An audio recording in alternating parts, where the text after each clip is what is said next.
Salam dostlar. Bu gün də bir gün bir funksiya seriyamıza davam edirik. Bugünkü Excel funksiyamız daha bir parametrli funksiyamız olan today funksiyasıdır. İngiliscədən göründüyü üzrə today bu gün deməkdir. Yəni vaxt etmədən başlayaq. Today bizə nə verir? Bugünün tarixini.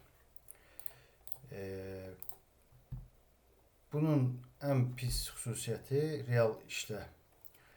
Misal üçün bugün ayın 15 avqustdur. Sabah workbook açsaq bu olacaq 16 avqust, 19, 17, 18 və sair və ilaxır.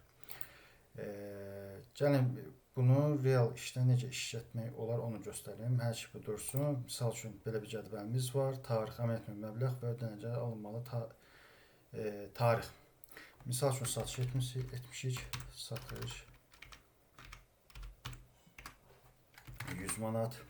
Bizim də daxili qayda qanunumuzda fərzlə ki, belə bir ideya var ki, nisyə satılan malların yazaq 30 gün ərzində pulunu geri alıq.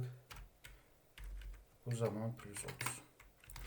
Belə baxanda hər şey əladır, amma bu dediyim kimi sabah gəlib açsaq bu olası 16, bu da 15.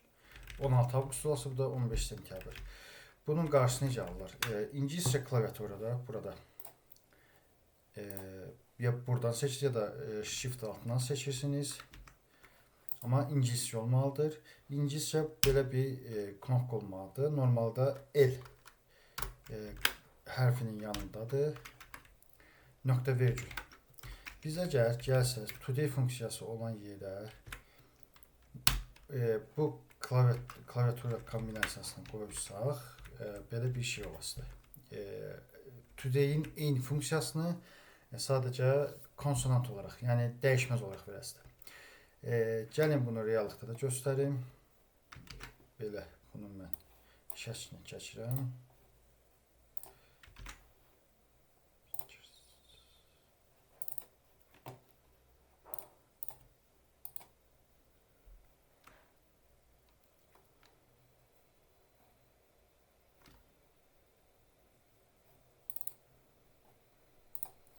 Bunu yaddaş üçün saxlayaq. Fragmentdir. Bunu save edirəm.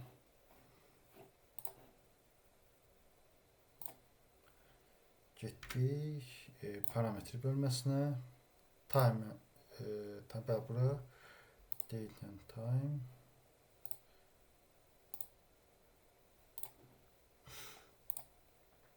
Mən bunu 16 1 yanvar qoyaq bunu. 1 yanvar 2027. Yox, olmadı.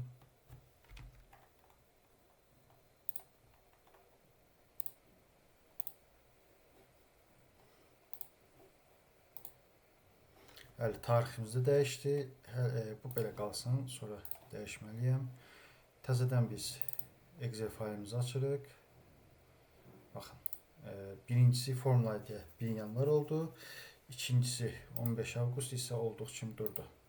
Funksiyamız belə işləç vəziyyətə gəldi. Gəlin mən parametrləri yenidən dəyişim. 15 avqust. İndi isə formuladan calculate now. Bəli, düz düşdü. Bunun qəribə səslənsə, bu funksiyanın qəribə səslənsə də heç bir parametri yoxdur. Əvvəlkilərdə gənə bir dənə parametri var idi. Yazanda today yazsanız, tu yazsanız özü çıxır. Tabı bassanız, tab və enterə uyğun gələrsə, hətta belə deyə bilərsiniz, today.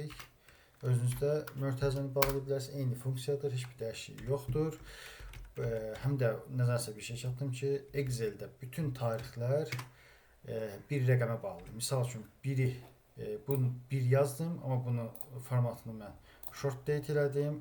01.01.1900 oldu. Bugünün tarixi rəqəm olaraq 46.249-dur. Yəni burada şərt deyil 30 yazasınız, 45 də ola bilər və s. və ilaxır ola bilər.